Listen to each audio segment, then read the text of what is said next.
everybody. It is Monday, and this is another SideKick Power Hour.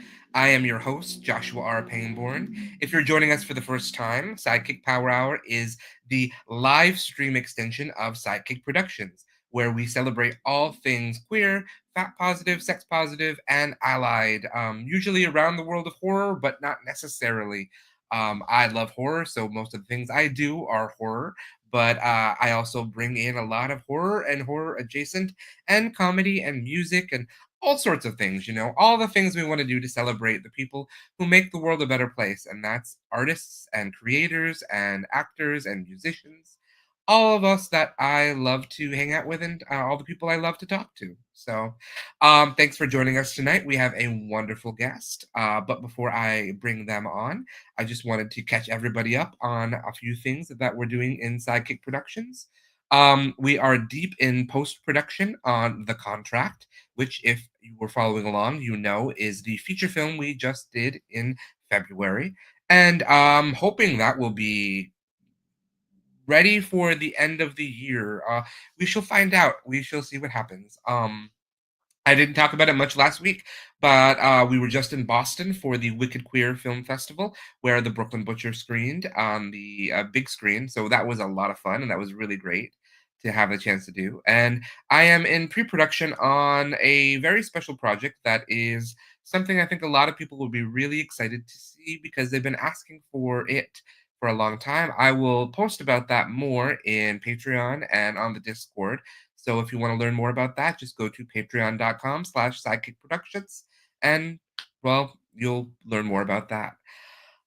We have a lot of upcoming travel coming up for Sidekick Productions. I know for a fact we will be in Vegas for Bigger Vegas and screening both of The Brooklyn Butcher and A Taste of Youth for the audiences at the Bigger Vegas event. So if you're going to Bigger Vegas, let me know in the comments or reach out and let me know. And I can't wait to meet you there. And you can watch the movies and meet some of the cast, including me. I'll be there. It's my very first time going to this event, and I'm very excited.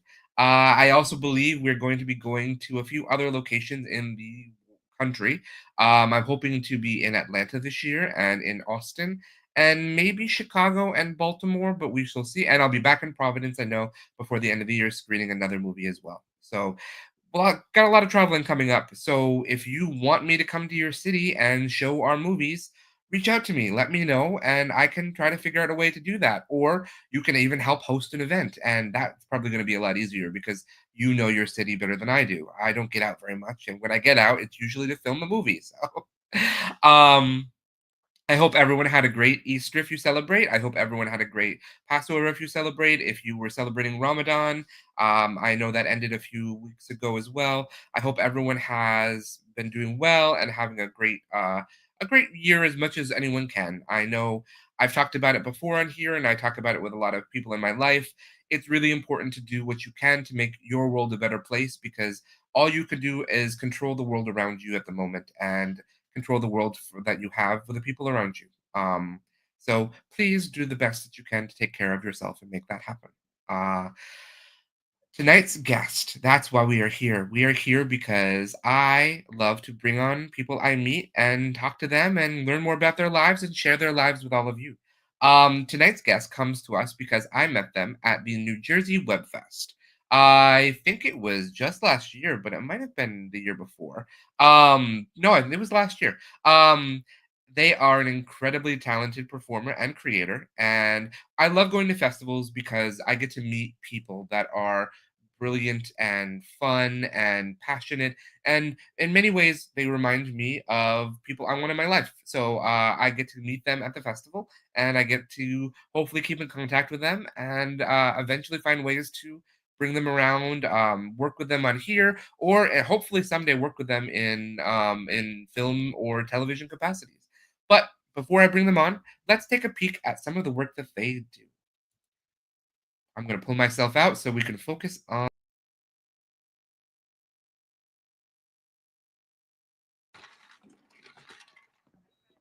All right. And 5, 4, 3, 2, 1. Good job, Mama. You're doing so good. Hold on, I'm gonna do the episiotomy now. What? No, no, please. I didn't even get a chance to try. Please don't cut me. Please don't cut me. The heart rate's stable. Maybe we can give mom a chance to do it on her own. All right, let's go. Okay. Just think of it like taking a big shit. And 5, 4, 3, 2, 1. Cut. Yes, girl. That's what I'm talking about. Yeah? Yes. Oh my God. So before we go see DJ Cruz, I need to go over your VIP list for the show tomorrow. Okay, let's do it. All right, so we got Denise Young +1, Keandre Tate +1, and a solo ticket for Garrett Evans. Oh, you can take him off the list. He's not coming. Okay, got it. And the weekend show? No, you can cross him off out of stops. Thank you. Hey, I got some extra detergent if you want it. It's cool, thanks. Hey, I got the family size, it's just me. Cheaper. I've noticed that there's a lot of guys around here that play dice. Seems like that could be a little risky. Well, I guess it can be. I don't know. People can sometimes get violent. Some people do. They say that might be what happened to the guy that got killed. Who's they? The police. That's you. You're the police? Yeah, my boss asked me if I heard anything. I don't know nothing about it. Okay. You the cop that's been bothering people?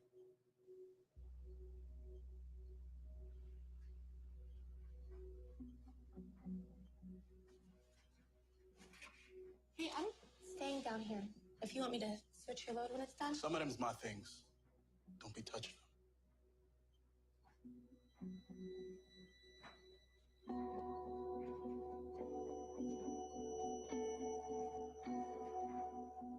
Status. 10-year-old female presenting with a fever over 104 and flu-like symptoms.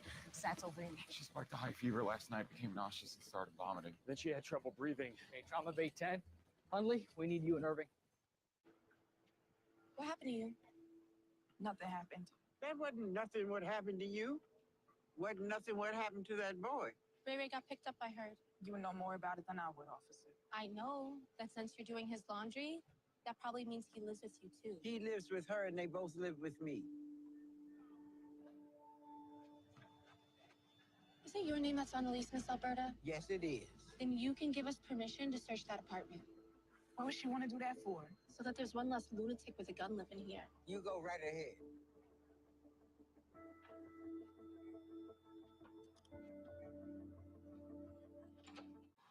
Dara, this is the customer from last week. No, that crazy Karen was white. Wait, Lucy and Sal, they got in a fight with a customer. No, it was after hours. They weren't even here. This chick came in here screaming, asking where we get the kids from. Ukraine, Peru. No shoes, no sense, no service. Word.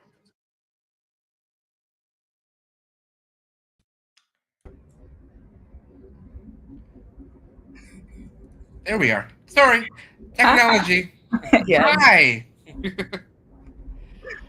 Thank you so much for being on. Your reel is amazing, and we'll get to everything else. But first, why don't you introduce yourself to our audience? Hi, everyone. I'm Asha Etchison. I am an actress and a filmmaker, an avid spicy book lover, and a collector of tea. All good things and all things we enjoy on this show. So, you have such an incredible reel, and that doesn't even include any of the stuff that you create yourself. Why don't we? I guess let's start with how I met you at New Jersey Web Fest. What were you doing at New Jersey Web Fest? So, New Jersey Web Fest, I actually had created a series, and it was the pilot episode that I had kind of told myself last year in 2024, put it out there. You know, it's one of those things that as filmmakers, we can be kind of sensitive with our work. And I was like, the work needs to be seen. That's why we create it. And so I told myself, like, let's just try to get it into a few festivals. And New Jersey was one of the ones that ended up grabbing it. And it was amazing to just be amongst other creators such as yourself and promote the project and just really be inspired to be like, you know what, we're gonna make more episodes. And I just for myself, because I want to know, are you making more episodes? We are, yes. I'm excited for that. Everybody, this is a show that's very, very much something that I would want to make or be in or watch. All three of the above. It's a Don't wonderful worry, show. I'm already looking at you. We got Oh, some pinned well, down. all right then. I'll be there. Just let me know, and I'll be right there. So, actually, I think you are so brilliant and so talented, though, and I really I love that I got to meet you at the New Jersey Web Festival, and then see you in Baltimore as well, because you have such a fun and creative mind, and you do. You're right. It's important to put things out there. And was this the first thing you've made yourself? It was actually the second thing. Mhm. The first thing that I created a few years ago, I didn't know what the hell I was doing. I mean, I've that's where been there. Don't worry.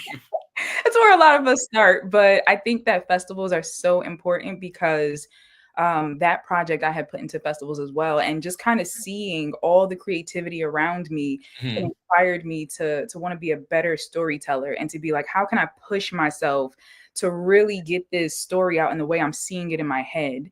And so this has been just progression of learning, just being Mhm. like, okay, what did I do before and what can I do next? And I remember seeing your project. And first of all, y'all, when I met Joshua, okay, Joshua was wearing this sexy red piece. You're gonna have to direct them to a picture later or something, but amazing red outfit, just boom. But I remember watching your project and being so inspired by the storytelling, but also quite a few angles. I remember there was a shot. Do you mind if I talk about it? Is that okay? Please, no, go ahead, please. Talk about my work. I love it. Yeah, listen. But there was a shot outside the cabin, and it was like the Mhm. windows behind it. And I remember just being like, wow, like I don't know. I was like, imagine if somebody walked behind, or I know there's like Mhm. spirits, and just I love to be around creatives, and I love your energy, and I love how creative you are. So yeah, community. I think that's the best part about festivals, especially festivals like New Jersey, where a lot of us go back to every year, because Yeah. you start to make a community. I mean, Yeah. I don't know if you've seen posts about Moose on the Highway. I don't A know. couple of us been posting about that. It's a couple of the production companies got together this year to make a an audio fiction podcast, Oh, because we decided one night in New Jersey just that we're going to do that this year, and then we're yeah, doing it. So, and I it's love that. pretty darn awesome. And you But, said Moose on the highway. Moose on a Highway, Moose yes. on a highway. I will look into it. It is a lot of fun. And I think that, well, I guess I'm curious, because you clearly have a very large, backstory, a large a large resume of very, very high profile gigs that you've done, especially based on your reel. How is that different than making your own work? And, other than the money. um, I think that the most obvious thing would be that when I'm on set for those projects, I'm a piece of the greater whole, as an Mhm, actor. And obviously they have the money, they have the resources. That's mhm, what it comes down to.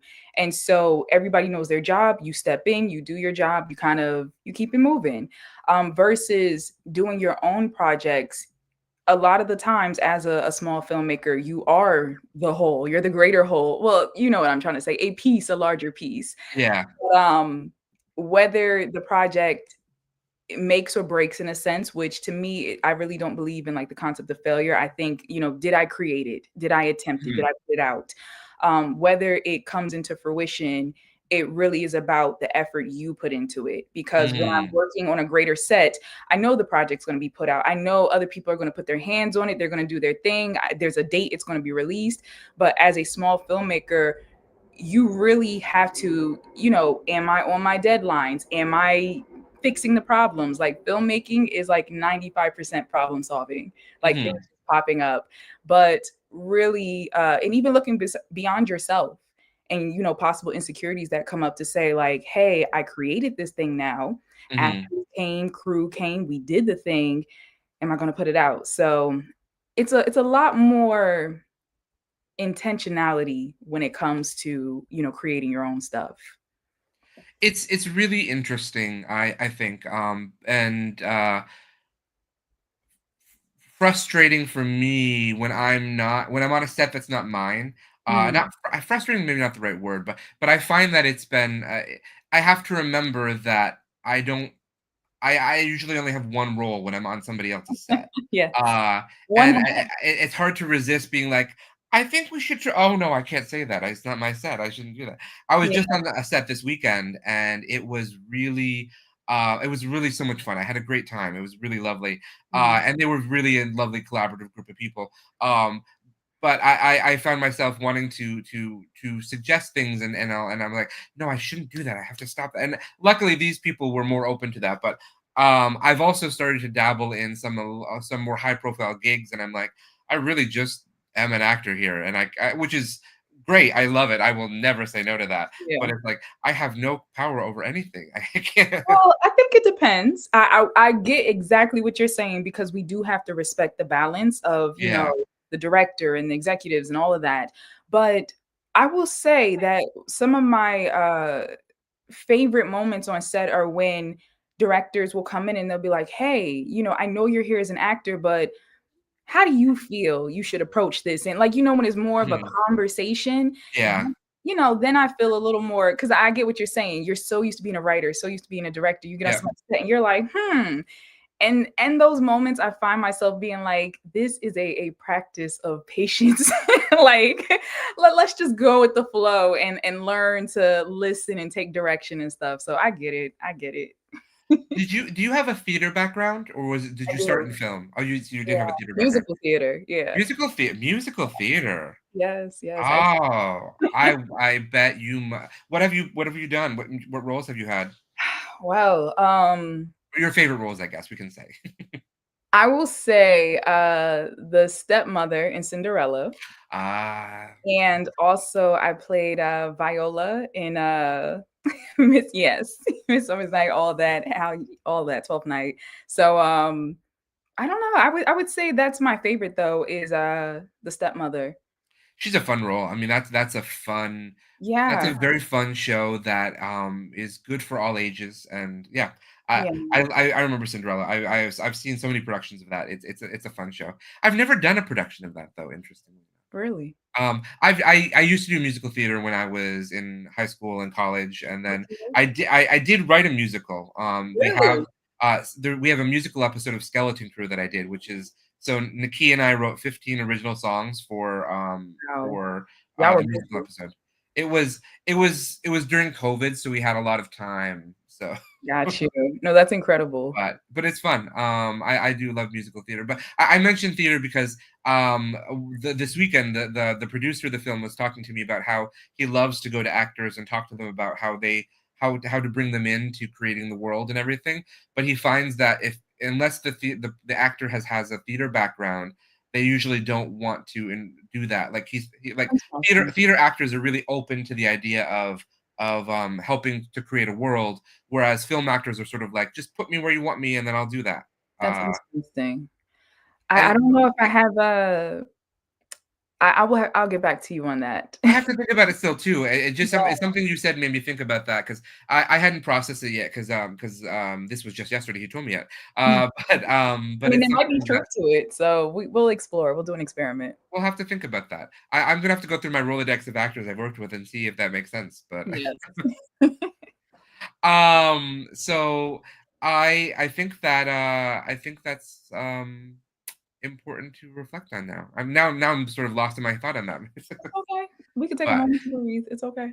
you sent a couple really interesting topics to suggest, and I really wanted to start with the one that I thought that jumped out the most to me, and I wanted to know more about spicy book talk.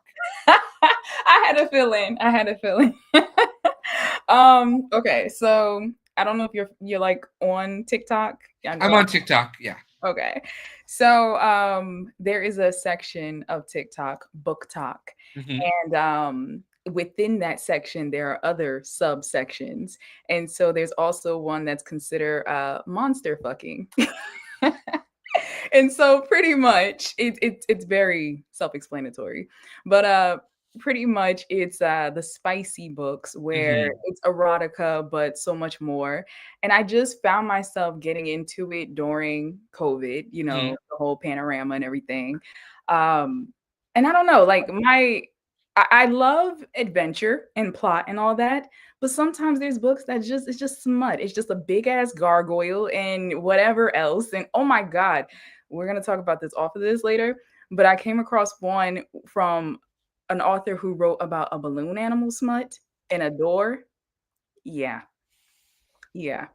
The door was a son of Zeus. That's all I gotta say. Okay. But no, I just find it interesting. And every now and then you come across like a really gem of an author that knows how to like blend world building and Yeah. plot and action with good smut. And one such author is Opal Rain, and like it's Mhm. spelled Reyne. She Mhm. has a series called Dusk Walker Brides. And it's about these like, if you don't mind me going into it real quick. Please, go. It's very interesting. It's a whole series. I think she's up to like book 8 or 9 now. But I love that she's so inclusive. Like Mhm. she has characters that are non-binary. She has same-sex couples. Like, Nice. yes. And I was shocked because this genre, like, sometimes as much as they try to be expansive, it can still kind of fall into the tropes. But no, Yeah. I highly suggest people take a look at it. But pretty much creatures from a veil who cross over into our world. Some humans ain't got no problem getting down with them, and a whole bunch of mayhem ensues. But there's fucking and it's hot. So I mean, that's very much up my alley, very, very, very much so. I know that when Nosferatu came out in December, the blue sky was all about monster fucking, and they were like, "Oh, I want to go have sex with Count Orlok." I'm like, "Well, maybe not that Count Orlok, but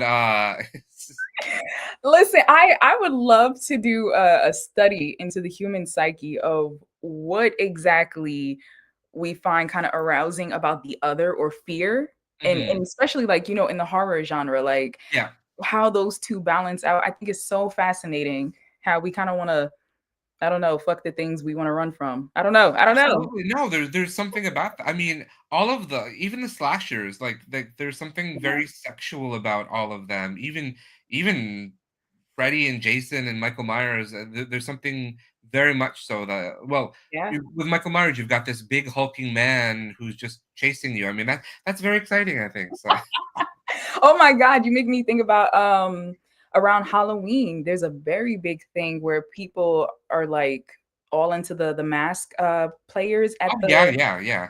yeah, I just found out about that. I was like, okay, this is interesting. No judgment, No, but no, no. Horror people are very kinky though. They enjoy that. So we love the mask. We love all this stuff. I'm with it.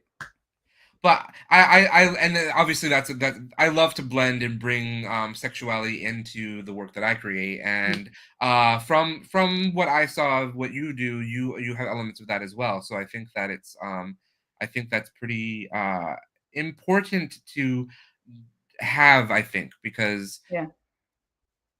I guess too much of I think society is turning puritanical. So I think that it's very important to go in the opposite direction with that. So Yeah, I think that a big thing for me is there should be space, yeah. for people to express themselves and however that comes out. And so I don't necessarily mind the puritanical, but also I think that as long as there's balance and there's space for that other Mhm. side, that's what I like to see because human life, like people, Yeah. we have sex or we are motivated by desire in some type of way, however it manifests itself. So absolutely. And it's important to I mean that's representation up there. That's Yeah. the kind of thing that humanity is more than just eating and drinking and Yeah. dying and working.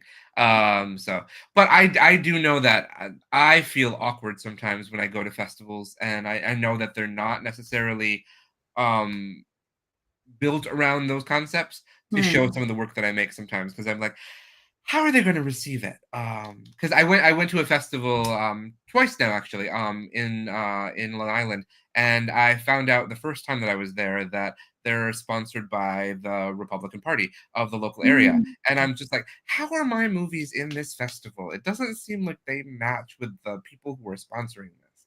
And so Wow. I've always found it a little awkward, and it's interesting when they bring you up there to talk about them during the Q&A session.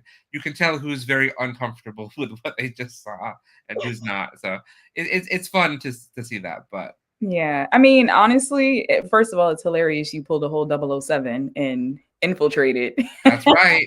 I You love know it. me.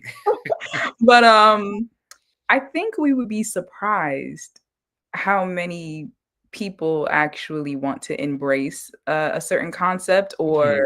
are more open to a concept. So first off, I don't love that it may potentially make you uncomfortable, but I love Mhm. to hear that you are in these spaces and places though, because you never know who feels represented by seeing Yeah. the work. Yeah. And that's why I do that, and that's why I put my and that's like you said, like putting ourselves out there.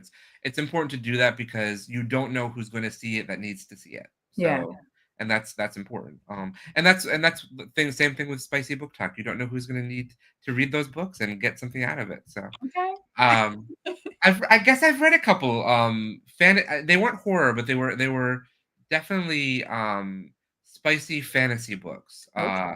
There's a trilogy that I read that was quite lovely. That I can't remember the name of the authors of, but it was a lot of elf and human sex. I So love elves. I love the fae. Like, we could have a oh. whole conversation about this. I'm gonna bring it back, but we're here. We're we'll here. we'll have to we'll bring you back on just to talk about this one day. So. God forbid. Do you write any of your own books? Yes, but I haven't pushed it further, though it is something I am exploring this year. Kind of, I think Good. something with Sinful inspired me last year, kind of with that just put it out vibe and like the Mhm. love that kind of surrounded that to where I was like, you know what? We're gonna release this story because certain stories just circulate in you for years, and it's like, these same characters, this storyline, like I got to do something with it. So a goal of mine next year is to really dive into that, releasing a Oh, book. that's fantastic. Thank I you. I got this. I was inspired to release my book last year. Beautiful. Because and part of what I was inspired me was the fact that a friend of mine put out his book the year before, and he said that what he was doing was he was taking screenplays that he wanted to write, and he wasn't going to be able to film them yet, so he put them into a book format I so he love could it. sort of explore that. So I did that with a lot of my screenplay ideas for my book because mine's a collection of short horror stories, and I was like, these are all going to be things I film someday, but for now, I'm going to put them in this collection. So I love that. I love that. I mean, because especially stories, I think sometimes.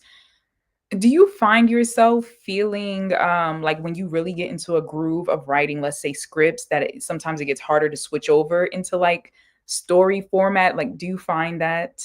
I do find that because I've written scripts for so long, Mhm. and so many of them, my prose tends to be very dialogue heavy, and Mm, it tends to be very I tend to be very sparse with non-dialogue moments, yeah. which I guess people enjoy that have read it have enjoy it, so I mean that's fine. But I'm definitely not George R. R. Martin writing Game of Thrones. So No, I feel you. But I was curious because that's something I noticed for myself is that when I sat down to actually start writing, I found my mind working in script format. yeah, Yeah. So it's kind of like I think a part of me was scared to do that switch, but hell or high waters, we doing it next year. you should absolutely. Yeah. There's a certain sense of freedom in it because you don't have to worry about how you are going to film it. Yeah. So you can just put it out there Yeah, I can because really go in depth on things, yeah, and I'd be like, "Well, shit, how's the budget gonna how exactly. are we gonna show that?" Because I know when I write a script, I'm always like, how am I going to actually do this though? Exactly, like, "Okay, let me take the dragon out because we can't afford the dragon." Like, yeah. Yeah. I cannot do a dragon, or I cannot make this person turn a light on fire. Unfortunately, so Yet. yet. But with a good VFX artist, you can. So Manifesting it. exactly. No, I'm excited. Then I can't wait. So are you thinking a collection of short stories or a novel? Are you going to try I have a trilogy in mind. a trilogy? Oh, now Yeah, I'm really excited. So. I have a trilogy in mind. Yeah. I will not ask you to share it yet because I will just wait for it patiently like a good fan. So I appreciate you. what are you working on now? Besides what are you working on right now? I guess what are things going on in your world creatively? Um, well, I've been doing a lot of personal projects. So, like, a personal goal for myself this year was to just create short films, Hmm. like a lot of self-captured short films. And I've been very inspired by like the Brothers Grimm and also taking Disney princesses and kind of putting plot twist on them. And it's just a way to kind of simplify the creative process, to Hmm. not feel like you always have to have a team and a production and a budget, but just to, especially because I've seen some artists on YouTube and TikToks, and the things that people create when they go back to the basics, when it's just a camera and like one light or something, has been so amazing to where I'm like, I need to connect back to that storytelling. Hmm. So I'm working on that. I had released a little something from Halloween Poison Ivy, like becoming Poison I Ivy. saw that. That looks so cool. Thank you. And it's just that, like, not even thinking about all the logistics, but just having fun. Outside of personal projects, I can't say too much about it, but one thing I can mention is I had just booked my first voiceover for a video game, and That's awesome. thank you. I can't say anything more, Of but course, no, of course. yeah, I was so excited, and it was so interesting to do that job because like I've done voiceover for the last few years, but I didn't know how intense doing voiceover for a video game would be. Hmm. How like literally if they would have just put a camera there, you would have pretty much been on screen acting because you're Yeah. still moving and I mean, I was screaming, nearly crying. I walked up out of there, didn't have a voice. Like I said, shit, I'm gonna buy this game when it come out. I mean, I was going to already. I was going to already, but it just it was an experience. And I think for me right now, I want to collect new creative experiences. Hmm. Yeah. Voiceover is such a fun world to be in, and I know so many people would love to do video games. So that's such a cool thing that you got to do. Thank Uh, you.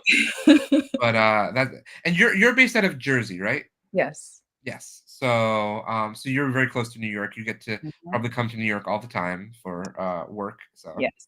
Thankfully, because it's so funny. But a few years ago, when I first started in TV and film, I was like, "Oh, I gotta go to LA." And I mean, LA is lovely, but I definitely had that mindset. And then I went to visit. I said, you should probably go visit the place you want to live. mhm. Went to go visit, and I was like, "Oh, this feel like New York." It felt like New York, a little sunnier though. So I'm like, you got LA in your backyard. Just utilize Yeah. who you are. So I think maybe 10 years ago we probably would have to do more LA if we were but I really do think that LA the industry is looking for other cities to film in. yeah, Plus New York has all the procedurals and everything. I mean, exactly. that's where they film all the procedurals and a couple Disney Plus shows. So A couple. but no, I have I am excited to whenever I get a chance to be on set for something like that. That's Yeah, always fun, and New York is lucky to have those things around here. So um, absolutely. And New Jersey is picking up because I think Netflix is building a oh, that's studio out. right. Yes, so that's gonna be booming. That's gonna Yeah, be so huge. who knows what's going to happen for filmmakers in the next 5-10 years around here. Yeah, so that's pretty cool. I'm excited for that. Yeah. Also, I mean, you were talking about Vegas. Did I hear correctly? Yeah, we're gonna be. Well, we were invited to screen some of our movies at a gay event in Vegas this I year, love so that. I'll be heading Congrats. out to Vegas. I've never been to Vegas, but that's gonna be fun. Have a wonderful time. Okay. I hope so. It's gonna be July 4th weekend, so it's Okay. a very sinful city for for for a crazy weekend, but Have a great time. I'm looking forward to it. It should be fun. Boston was really great. I really enjoyed going around screening the movies that I've made. Yeah. It's been really a nice experience to do that because I've never taken the time to do that before. So How have you felt about the response, to especially to these projects you're putting out, your horror and just mixing queerness and just everything? What has that been like for you? It really it depends on the audience. I found that well, like this past weekend in Boston, it was really so well received. But again, it was a festival specifically for queer filmmakers, Mhm. so I was very fortunate in that. I was just immersed in people who wanted to be and see that kind of film and everything. Beautiful. But at the same time, I did a festival in October last year in Brooklyn, which was probably more of an audience that isn't accustomed to queer films. They were more about films related to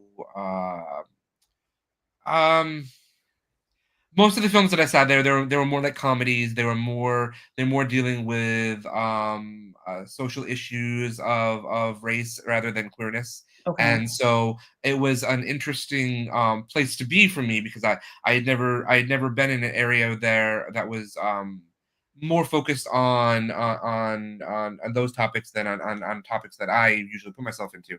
And it was really well received, and we won Audience Choice Award for that Love it. festival. So and everyone was super nice and super friendly.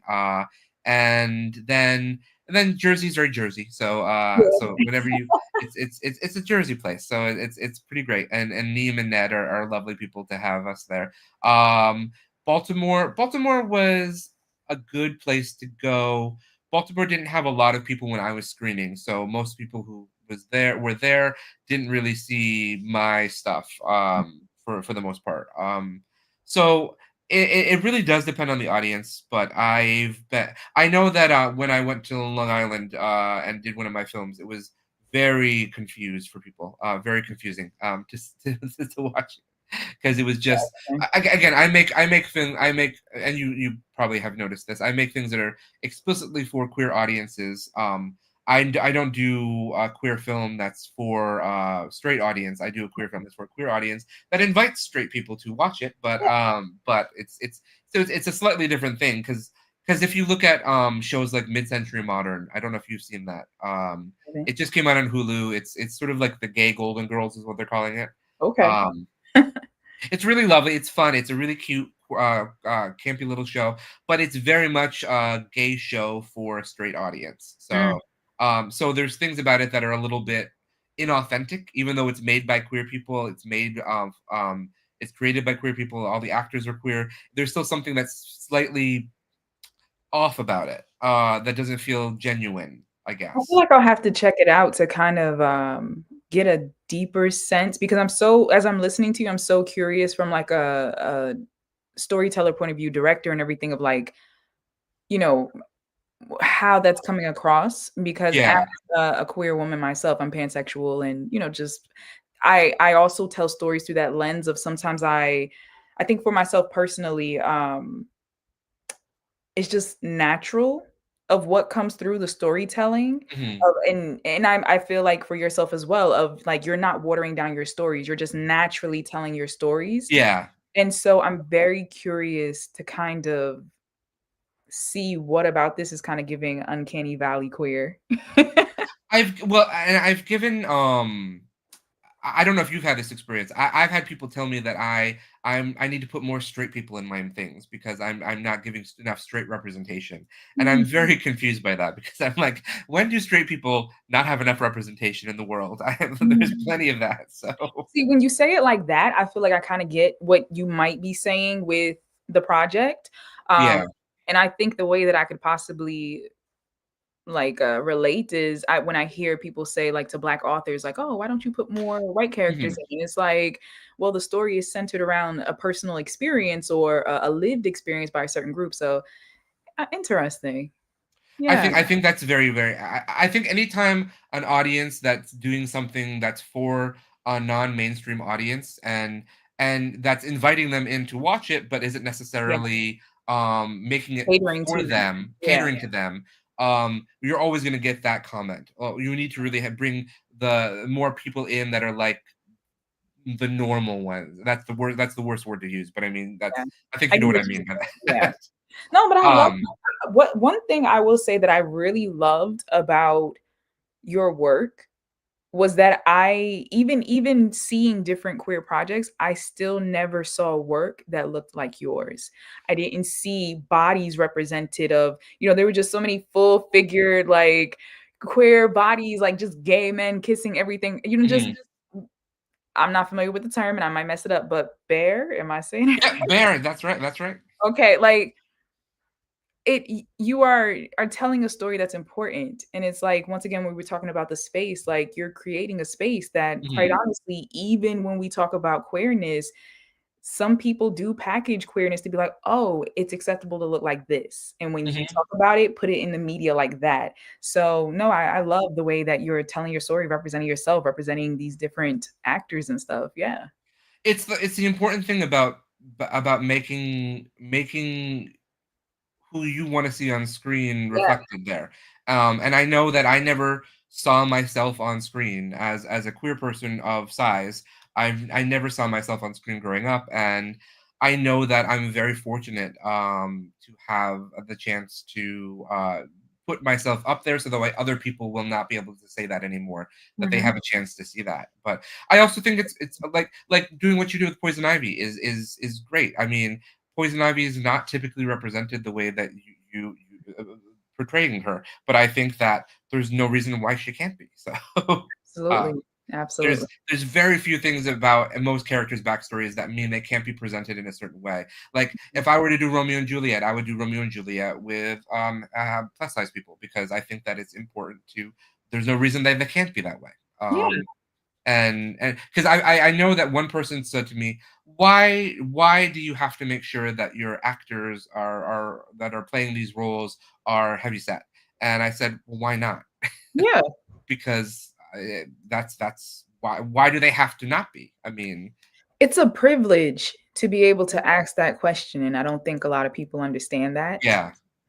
Because even when you look at mainstream media and stuff, when we see larger bodies, fat, thick, whatever terms you want to use, there's a certain way that it's portrayed to Hmm. where it's either the comic relief Hmm. or it's, just negative connotations to it. But you don't usually see that for the love interest Oh, or, the soft person enjoying luxury life, or like there's certain positive things we don't see. So I completely understand you being like, fuck it, I'm going to tell my story. I think there's no reason not to, Yeah. because he said to me, you need to have some sort of justification that you're telling the story with this, and I'm like, no, the reason that I don't want a justification for it. There should be no reason for it. It should just be normal. I should just be able to cast people who look like me in these roles and not have to justify it because Yeah. then we're doing something right. I mean, Every story doesn't have to be about somebody who's queer who's coming out or who has HIV or somebody yeah, who is suffering. fat. It doesn't have to be behind suffering. Exactly. Suffering can be a part of the story, but it doesn't have to Mhm. be the only story. And Yeah. that's and they don't have to suffer only through one lens. Like Mhm. there's plenty of ways queer people can suffer without it not being about HIV or coming out or something like that. No, of And course. Of course. so I think it's really that's why I love to tell stories because I get a chance to tell stories that other people don't see. Yeah. And I think you do the same. I mean, I think that is from what I've seen of your work, I think that's one of the things that drew me to you was the fact that you do the same, I think. So Thank you. I know for me, sinful, it's kind of one of those type of journeys where I am trying to one write something that I love. Like I love supernatural stories. Yeah. You know, it goes beyond the monster fucking. Like that's just a detour. But I have always loved supernatural concepts because I feel like it represents the limitless, you know, Mhm. possibility. And for myself, growing up, I didn't see a lot of women of color in those type of roles unless it Mhm. was a supporting best friend or it's, you know, the trope that is like the black girlfriend trope or Yep. things like that, characters that they they are there to be like, oh, they're here, but it has no greater purpose in the story. And I know you know Yep. exactly what I'm talking about. And so with Sinful, it's really important to me to kinda show my world, kinda like what you said of like, Mhm. "This is my world. This is me. This is the people I talk to, the way I love, my friendships, my circles, all of that." So with Sinful, I'm when it comes to casting and especially the rest of everything that's written out, I'm laughing right now because you will be getting a call from me. You will be getting a call from I me. will pick it up and answer it gladly, so Listen, I look forward to us working together, but it is so important to me to tell stories and not try to just like inclusive just to be inclusive. Because I also feel Mhm. like when you start doing, I don't know how to explain it, but maybe you understand what I'm saying, where it's like when There's you're authentic class there's I think there's a difference between authentic casting and yeah, inclusivity for inclusivity's sake. yes. And I feel like when you kind of go in that direction, then you are feeding into a storyline because it's like, why do you want that specific person? Unless Yeah. it's, you know, for something broader. But for me, Sinful is breaking boundaries where like Mhm. I want to tell a story and a world and a purpose that really makes you look at the depth of these characters and what they're going through and what it's pulling out of them because Sinful is all about like gray morality, about the Mm. fact that as the journey unfolds, you know, we have these sinners that are drawn to this individual and you know she has to deal with them and what we will come to see is she's a very judgmental character but she's learning. I mean because her I think I herself, saw that from the start. yeah, she's a very judgmental character. However, you learn that everything is not so black and white as you Mhm. go through like what is sin? Like what constitute as sin and what maybe certain people have their reason as to why they chose to go that path. Mhm. So for me, my writing is to broaden the world of what I want to see, what I already see, and you know, just have fun. Like we've seen so many different movies and stuff before. We're not trying to make the same thing. Yeah. No, I love that. Yeah. I know what you're talking about too because I usually do like a rewatch of Buffy every year because I love Buffy. It's my favorite show. But for some reason, in the past, probably this year and last year when I did it, I'm just noticing the lack of representation of any kind in casting, like Yeah. from that, and the fact that You still love the show, I but love the show, you notice. Yeah. but I notice it more as the more I watch it, the more often I watch it, the more I recognize it, and Mhm. it's interesting as I get older to see these things and go, what would it have been like if this was different? What And would it be like today, possibly? yeah, And especially, like, if you made something like that. exactly. And I know I'm really curious what will happen when Buffy because Buffy I think you The probably reboot. know is getting a reboot. Yeah. So I'll be curious to see what happens with that and what Hey. that looks like and who the people are in it. So I'm Yeah, well, I excited was for a Charmed girly, so yeah. I enjoyed Charmed. I saw the first like I think I saw the season after Prue left. And then I think that's where I pretty much stopped. But I Yeah. also was about to go to college, so that it was that weird time where I didn't Life have was time lifing. for a lot of things. So Yeah. Life was lifing. It's okay. yeah. But I did watch the first season of the new Charmed as well. Yeah, I see, for me, I love the fact that it was going in a slightly more inclusive direction, Mhm. but also I don't know, it's I struggled with the classic. It's like, you know, when you love something that was Yeah. introduced to you and you're just like, "No, I want that." Not to say that they should have switched it up or did anything different. I think those women did a wonderful job. Yeah. It's just like, do you feel? Because 'cause I'm feeling this way, and I wanna know how you feel. Do you feel as if, like, time is just moving so fast, and like you look at certain things that are made and next time you blink they're saying, oh well, that was 20-30 years ago, whatever, let's do a remake, and you're like, remake? I'm still in love with the original. Yeah, no, I 100%. I'm like, why not make just an original story? Like, do something new. I am so, but it's because they don't want to do that. They want to make money, which is why I'm so excited to see Sinners, because Sinners is an original horror film that came out, and Tomorrow. it did such a good job in the box office. But everyone in the industry is trying to make it look like it failed. They're all the if you read like Variety and everything, they're all like, well, yes, they made a lot of money, but they're not making enough money. They didn't make all their money back. It's like it's the first weekend. It was Oh my 48 God. hours. Wow. Well, But it's because I mean, there's a number of reasons for this, Yeah. obviously, with a movie like Sinners. But one of the big things is because they don't want to make movies which are not IP related. They want to make movies which are and hey, I'm looking They forward like to formula. yeah. They And like I'm a looking formula. forward to another Final Destination. I can't wait for that. I'm looking forward to, well, I will watch I Know What You Did Last Summer. I don't know if I'm looking forward to another one, but I'll watch it though. Yeah. But I'm also like and also like I maybe I will love it. I don't know, but Megan is a great example. I thought Megan was a fun movie. I don't know if you saw Megan, but Saw bits and pieces. Megan was a fun movie. It was super campy and super queer adjacent. But I think it was all accidental. I don't think they knew what they were making until the gays got involved and were like, "We love Megan, we love it." So Yeah. I'm really worried about Megan too, because A, I don't think they needed to make it, and B, I'm just worried they're gonna do they learned all the wrong lessons from it, and they're gonna make it just super like yes, queen kind of thing, and Yeah. we will find out. But this is an example of an IP that didn't need to exist. Just make the one movie and then move on to something new. But Yeah.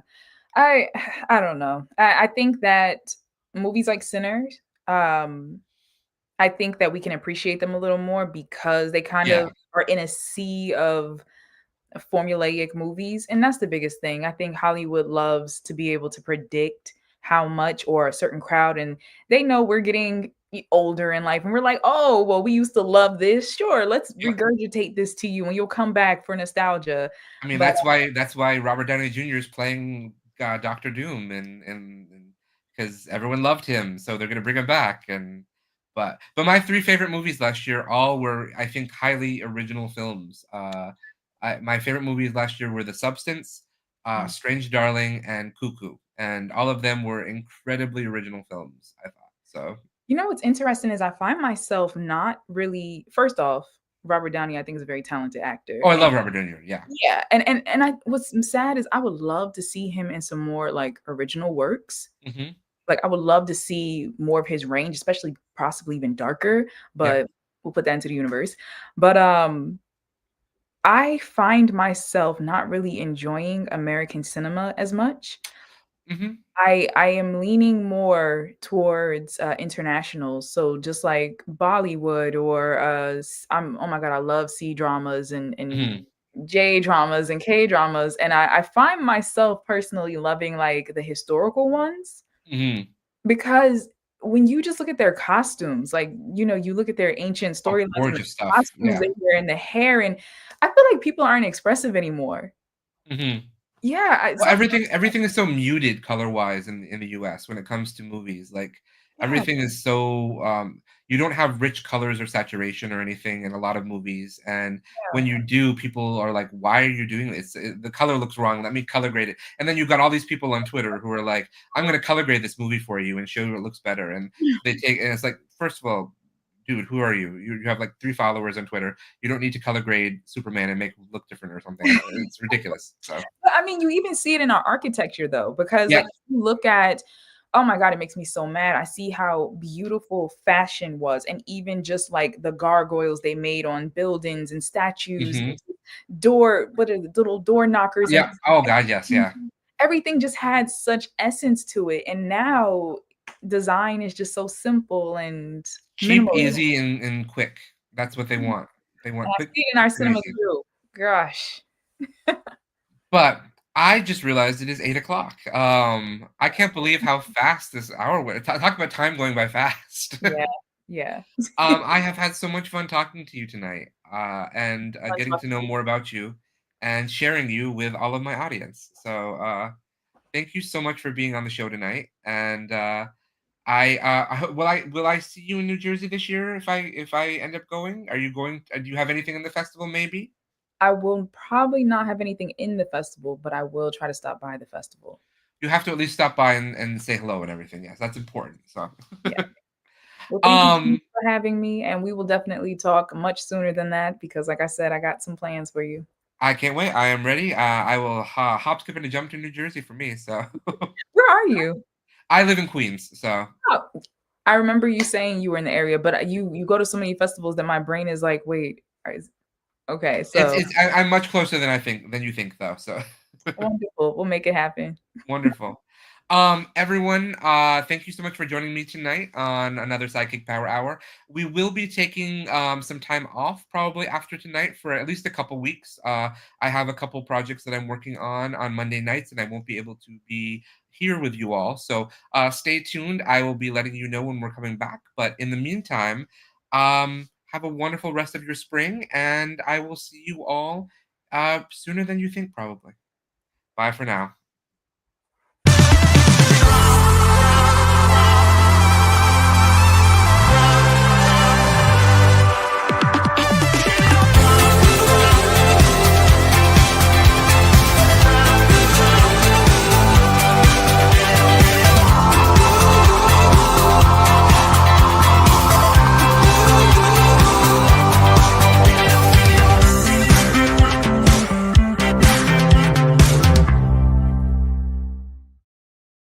And that's the tea.